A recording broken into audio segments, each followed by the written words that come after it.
Bueno, les agradezco que hayan venido hoy. Vamos a tener este segundo encuentro y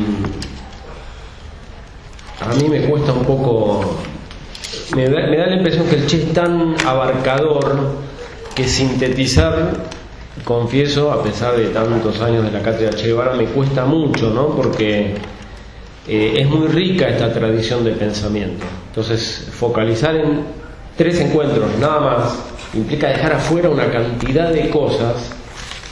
En general, en nuestro medio se tiene una gran, tiene una gran admiración por el Che, pero una gran subestimación al mismo tiempo, ¿no? Incluso en amigos, compañeros, profesores, algunos, que le tienen la mejor onda, pero en la intimidad te dicen: mirá, era un gran revolucionario, era un gran combatiente, pero de marxismo no aportó mucho. Te lo dicen en la intimidad sin mala onda, ¿no? Casi como una confesión privada.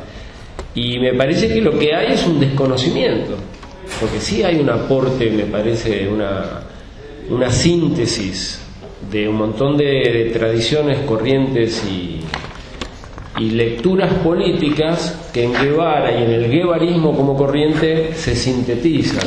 Entonces me cuesta bastante, lo confieso, ¿no? Se los digo públicamente, hacer un recorte.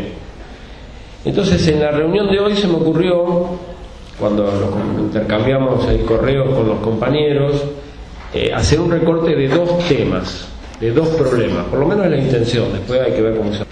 Porque el marxismo latinoamericano es muy amplio, el guevarismo a su vez es muy amplio, ya solo el guevarismo argentino es muy amplio, ¿sí? El guevarismo no se reduce nunca a una institución, como dice por ahí un historiador de las ideas marxistas, de mucho prestigio universitario y de mucha erudición, que el guevarismo argentino es la mezcolanza de trotskismo y populismo, ¿sí?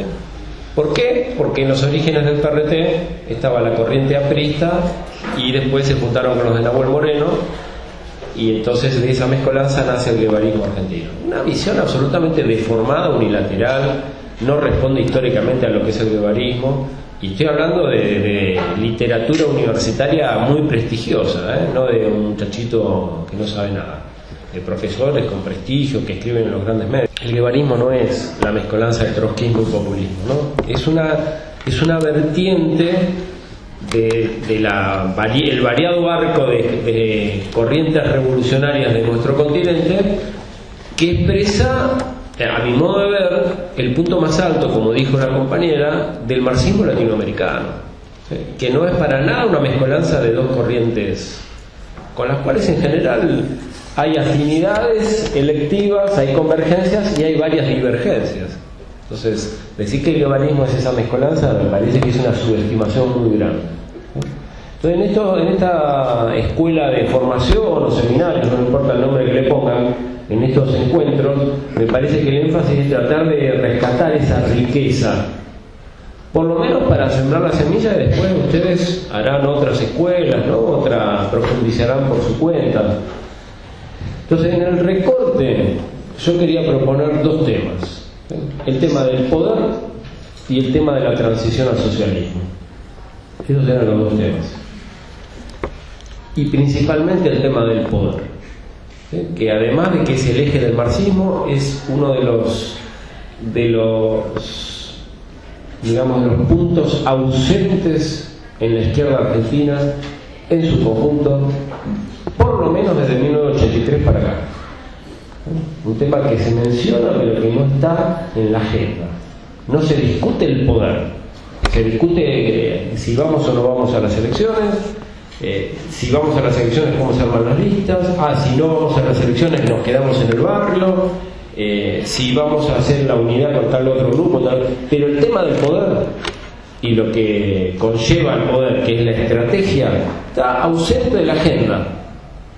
Y no está ausente porque se olvidó la gente, sino porque hubo una dictadura feroz que se ocupó con el ejercicio de la fuerza material de sacar de la agenda del movimiento revolucionario argentino el problema del poder, ¿sí? Y entonces me parece que, como humilde aporte, por lo menos como llamado de atención, queríamos centrar este encuentro en el tema del poder y también el tema de la transición. Y otra aclaración que quería hacer: no vamos a hablar hoy solo del Che, vamos a hablar del marxismo, porque el Che es esta mirada que lo alaba pero al mismo tiempo lo reduce, típica de los monopolios de la incomunicación o del mercado editorial.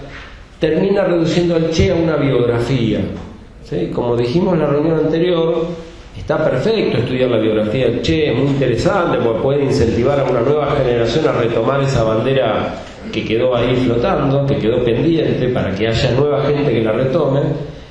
Pero el marxismo guevarista es mucho más que la biografía del Che, ¿sí? Entonces vamos a hablar del Che, pero vamos a hablar del marxismo, porque el Che es la máxima expresión de una corriente, no es solo él.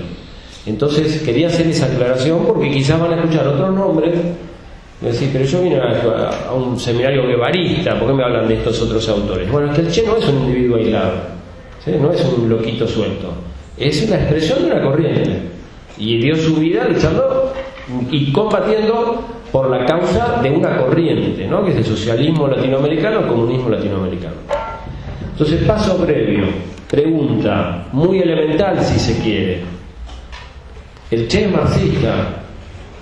Porque se lo ha reivindicado desde tantos lugares. ¿Tiene algo que ver con el marxismo o no? ¿O es una anécdota el marxismo en su vida? No, el Che es marxista. Parece una tontería, ¿no? Parece como, bueno, empecemos por la tabla de multiplicar antes de resolver grandes ecuaciones, o empecemos por el abecedario antes de leer a Borges y a Cortázar. Sí, bueno, es una pregunta muy simple, pero que no es inocente. ¿Tiene algo que ver con el marxismo el Che? Sí, el Che es marxista. Y fue marxista desde mucho antes de vincularse a la Revolución Cubana. Y de mucho antes de conocer a Fidel Castro. Ya era marxista. Hay pruebas empíricas de que comenzó a escribir un diccionario creo que era de filosofía, ¿sí? A los 17 años, donde aparece la lectura de Marx, de Engels, de la dialéctica. Tenía una orientación, una simpatía, una inclinación desde muy pibe por el marxismo. En su primera juventud a nivel teórico, después logra concretarlo a nivel político, ¿no? Y pasa a ser quien es. Pero el Che es marxista. Entonces, pregunta previa, aunque parezca ingenua: ¿y el marxismo qué es? No demos por sentado nada, en estos cursos no damos por sentado nunca nada. Partimos como que de cero. Para nosotros el marxismo es una filosofía de la praxis que implica una concepción del mundo, de la vida, de los sujetos, no solo del mundo, porque en muchos manuales viejos de marxismo se decía que el marxismo es una concepción del mundo y punto. Del mundo, de la vida y de los sujetos que estamos en ese mundo, de las personas. Entonces el marxismo nuestro, que es el marxismo del Che, es un marxismo con sujeto, con sujetos en plural.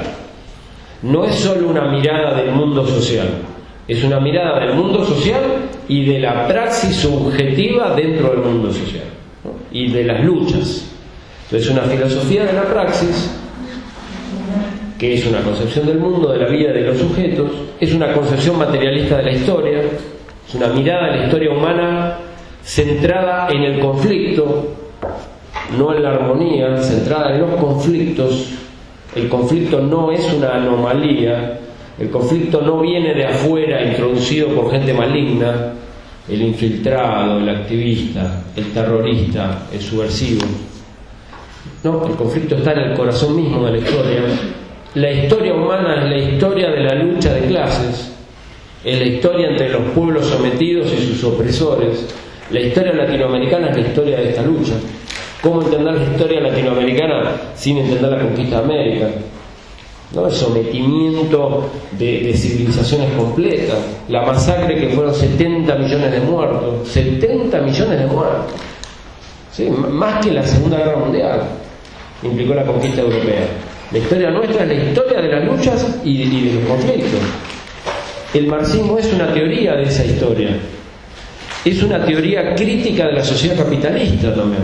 No solo es una concepción materialista de la historia pasada, es una teoría crítica de la sociedad actual, es una teoría crítica del mercado y de las instituciones que lo legitiman, es una teoría crítica del Estado capitalista. Y finalmente, bueno, antes de ir al núcleo central, el marxismo es una teoría que implica una práctica, no es solo una teoría. ¿No? Esta es una definición tajante. El marxismo no es solo una teoría, no es solo un conjunto de libros, implica una práctica de vida. Si quieren ustedes, ya que en la reunión anterior polemizábamos con las filosofías de la autoayuda, que muchos dirán, no tienen entidad, no son suficientemente dignas para traerlas al curso de teoría marxista, porque la filosofía de autoayuda es para la gilada, es para los sectores ignorantes, nosotros estamos en las alturas inalcanzables de la ciencia, entonces lo dejamos al margen. No, el marxismo tiene que polemizar con la cultura contemporánea y tiene que analizar también el sentido común popular. Por eso polemizamos con las filosofías de la autoayuda. Pero hay un punto en que las filosofías de la autoayuda, por más berretas, por más degradadas que sean, por más legitimantes del orden que sean, hay un punto que tienen un grano de verdad. Por eso son tan atractivas. A diferencia de las filosofías tradicionales académicas, que nadie les da importancia, salvo los que estudian filosofía. La filosofía de la autoayuda trata de vincular los grandes relatos con la vida cotidiana de la gente. Trata de vincular la teoría con la práctica. Lamentablemente lo hace a favor del sistema. Pero el marxismo debería aprender, por lo menos el marxismo guevarista, me animo a decir el marxismo gramsciano, que no es otro, que es el mismo que el de Guevara, debería aprender de ese vínculo y también rescatar como algo propio la unidad de la teoría y la vida cotidiana. ¿Sí? Las filosofías de la autoayuda han logrado, a través de grandes monopolios editoriales distribuidos en los shopping, etcétera, las librerías Jenny, por ejemplo, y los supermercados, difundir entre mucha gente ciertas concepciones del mundo que no son las nuestras, son más bien las de nuestros adversarios y enemigos. ¿Sí? La Iglesia Católica lo ha hecho a través del catecismo. A un pibe de 8 años que está recién aprendiendo a sonarse los mocos, que todavía ni siquiera se masturba, ya le enseña una concepción del mundo y de la vida, ¿no? A través del catecismo, vinculando la gran teoría con su vida cotidiana, con su propia mirada subjetiva. 8 años, ni siquiera entró en la adolescencia y ya se le imprime una concepción del mundo. ¿Sí?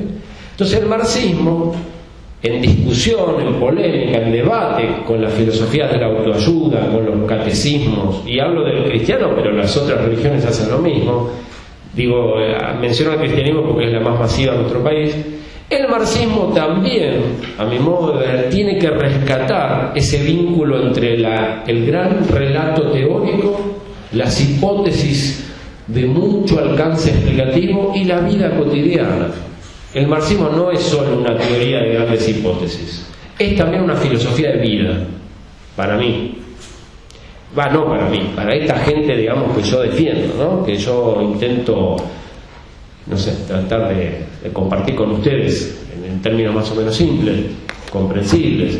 El marxismo es una filosofía de vida, no es solo una hipótesis general sobre la ley de la caída de la tasa de ganancia, o una explicación de cómo fue la conquista de América, o una explicación de cómo se pasó de la manufactura a la gran industria. No, el marxismo es una filosofía de la vida cotidiana también, y si no lo es, debe aspirar a serlo, porque cuando deja de serlo, deja de ser marxismo. ¿Y en qué se transforma? En una mercancía de consumo académico, en una mercancía que circula en las aulas para dar exámenes y que los intelectuales escriben sobre sí mismos y debaten entre ellos, pero no tiene suelo popular, no tiene capacidad de intervenir en la vida cotidiana de los pueblos. Eso no es marxismo, eso es un objeto de consumo universitario. ¿Sí? Que se podría hacer la historia, no la vamos a hacer porque no hay tiempo, pero hay un autor, por ejemplo, inglés que se llama Perry Anderson, que escribió un libro muy interesante que se llama Consideraciones sobre el marxismo occidental, cuya tesis central es: el marxismo, después de las derrotas populares de la década de 1930, se transformó en Occidente, por lo menos en el Occidente capitalista desarrollado, en un objeto de consumo académico.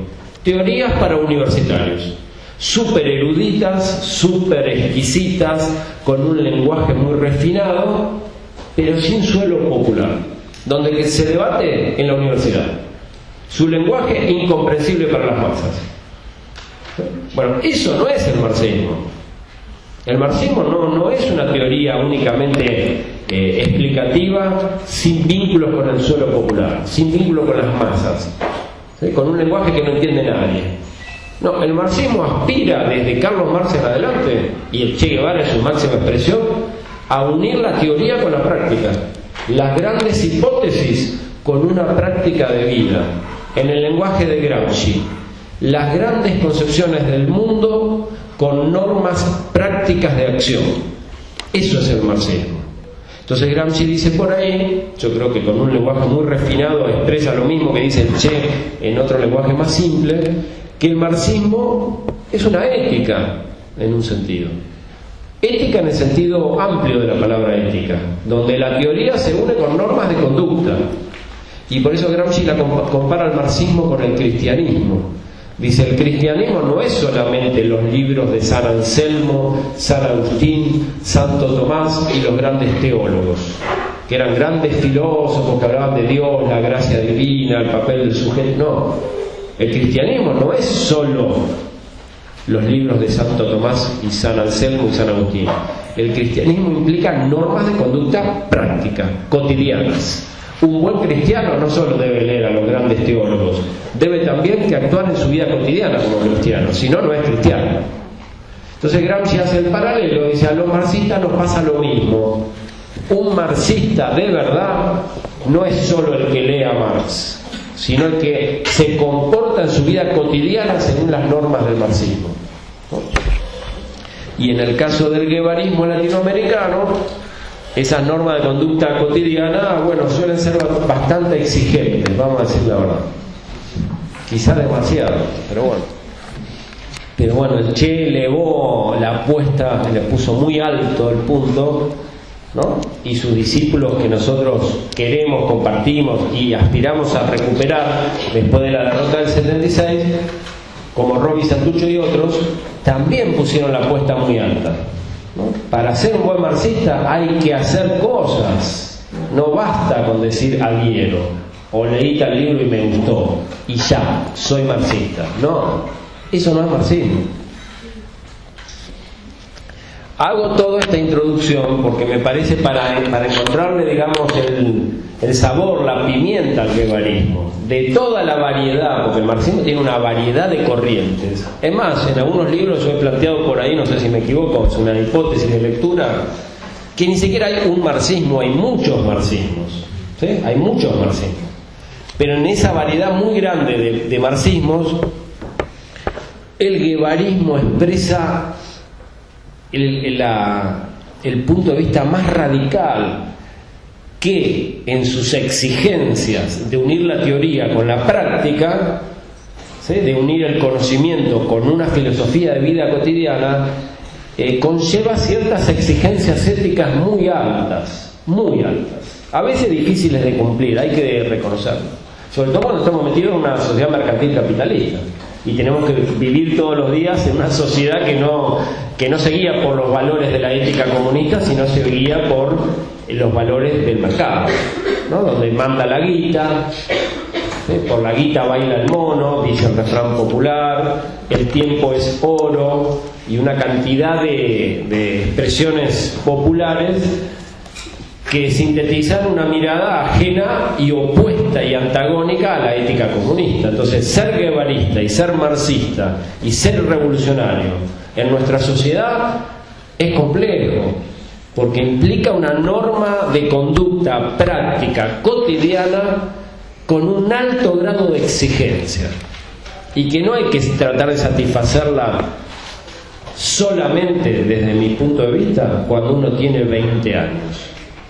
Entonces, cuando me voy poniendo más viejito o viejita, bueno, fue un pecado juvenil, ¿sí? Entonces, la militancia como algo, como una rebeldía adolescentona, ¿sí? Me lo permito a los 20. Cuando entro en la década de los 30, empiezo a sentar cabeza y dejo como un pecadillo juvenil, ¿sí? Como un conjunto de anécdotas para contar una noche de cerveza, pero ya quedó como qué años lindo lo de la década del 20, cuando tenía 20 años. No, o sea, el guevarismo no es eso. Nosotros nos encontramos, y siempre lo rescato, viejos de 80 que no fueron masacrados por Videla, que lograron sobrevivir, que siguen siendo revolucionarios en su vida cotidiana, ¿sí? No es un problema de hormonas ni de biología el guevarismo, ¿sí? No es búsqueda de adrenalina, vivir experiencias exóticas a los 20, no. O sea, esta corriente marxista tiene un alto grado de exigencia que confieso que por momentos es un poco, a veces, difícil de realizar, ¿no? Difícil de llevar a la práctica, pero que tiene un lado bueno, ¿no? Porque ese deber ser que el guevarismo implica no es un deber ser abstracto, como formuló por ahí un filósofo alemán que se llamaba Immanuel Kant, que planteaba un deber ser genérico, abstracto, sin contenido, sin materia, una pura forma genérica. Hay que portarse bien y ya. No, el deber ser del guevarismo es un deber ser histórico, concreto, cuya realización debe tratar de llevarse a la práctica día a día, ¿sí? Y no hay satisfacción más alta que la realización de ese deber ser. Por eso el marxismo guevarista tiene un componente ético muy alto, que otras corrientes no lo tienen, que es gente buena, progre, izquierdosa, pero que vive su vida de manera absolutamente esquizofrénica, ¿sí? Y entonces adhiere a una gran teoría muy radicalizada, pero su vida está completamente divorciada de esa escala de valores y no lo vive con ningún problema. Bueno, en el caso de la corriente guevarista, eso hace ruido. Ese dualismo, esa escisión, esa esquizofrenia entre adherir a una teoría y vivir de otra manera, hace ruido. Por eso digo que el guevarismo como corriente marxista, implica un alto grado de exigencia, de no tener una doble vida, ¿se entiende? De tratar de llevar a la práctica, modestamente, humildemente, con el pequeñísimo granito de arena que cada uno de nosotros o nosotras podemos aportar al movimiento revolucionario, tratar de llevarlo cotidianamente a la práctica. Y el guevarismo lo formula a nivel teórico esto, sosteniendo, digamos, en polémica con muchas otras interpretaciones del marxismo, que entre la teoría y la práctica tiene que haber una coherencia, ¿sí? Entre lo que se dice y lo que se hace tiene que haber una coherencia. No podés hablar de milicias obreras y toda tu práctica política es armar una lista electoral. Es así. Esta corriente por lo menos siempre ha tenido esa exigencia muy alta, ¿sí? Doy ese ejemplo de la vida cotidiana, pero podríamos hablar, no sé, 50 ejemplos, ¿no? de retóricas muy encendidas que no tienen nada que ver con la práctica cotidiana. Bueno, el guevarismo trata en general de encontrar cierta coherencia, cierta consistencia entre sus hipótesis políticas, entre sus lecturas políticas, entre su proyecto político y la vida cotidiana. Entonces, ¿qué es el marxismo? Repito, una filosofía de la praxis, una concepción del mundo, de la vida y de los sujetos, una concepción materialista de la historia pasada, una teoría crítica de la sociedad capitalista actual, una ética.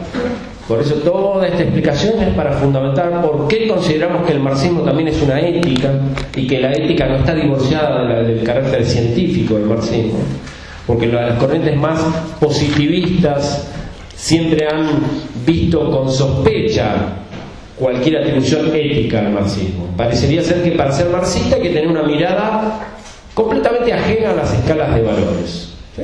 Ejemplo, si la guerra del Paraguay trajo progreso, entre comillas, en mediados del siglo XIX, y eso costó miles de muertos al pueblo paraguayo. Bueno, no importa, si trajo progreso, los marxistas la apoyamos. No tenemos una mirada ética de la historia, ¿sí? Si la conquista de América costó 70 millones de integrantes de los pueblos originarios asesinados y mujeres violadas infinitas, no importa, trajo progreso. Y los marxistas consideramos el criterio del progreso como la clave de la historia. La ética no cuenta para nosotros, es una mirada burguesa, idealista. Bueno, esa no es la mirada del guevarismo. Para el guevarismo la ética está indisolublemente unida a la concepción del mundo y de la vida y de la política. ¿Sí? Divorciar ética de política es algo de la política burguesa, porque muchas veces se dice en la militancia, bueno, esto es política, viejo, acá no hacemos consideraciones éticas, si nos conviene nos abrazamos con cualquiera, ¿sí? Te puedes abrazar con cualquiera, te puedes abrazar con un milico asesino, o con un terrorista de derecha, o con un empresario, si te conviene. En política es así, en política burguesa es así, la política revolucionaria no lo acepta, y en el Che está muy presente en la corriente guevarista. Por eso las políticas burguesas o reformistas miran a esta corriente como idealista. Estos son unos giles porque no están dispuestos a transar. Estos giles no saben nada de política. No, sabemos de política. El problema es que la política que queremos es otra, ¿no? Por eso la tranza, el tener un discurso de izquierda y una práctica de derecha no nos satisface, nos hace ruido. ¿Sí? El abrazarnos con un milico terrorista porque te conviene, o ir a una marcha de Bloomer, o hacer una infinidad de locuras que ha hecho algunos corrientes de nuestra izquierda, nos hace ruido, ¿sí? Y podríamos dar muchos ejemplos de tragedias incluso que han pasado en la historia de nuestro país.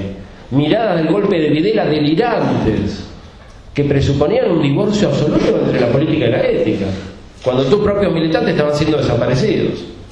O sea, alguien que tiene una concepción ética y política de la vida no puede haber llegado nunca a esas equivocaciones. Te equivocaste de esa manera garrafal, que todavía lo están pagando, porque divorciabas la política de la ética.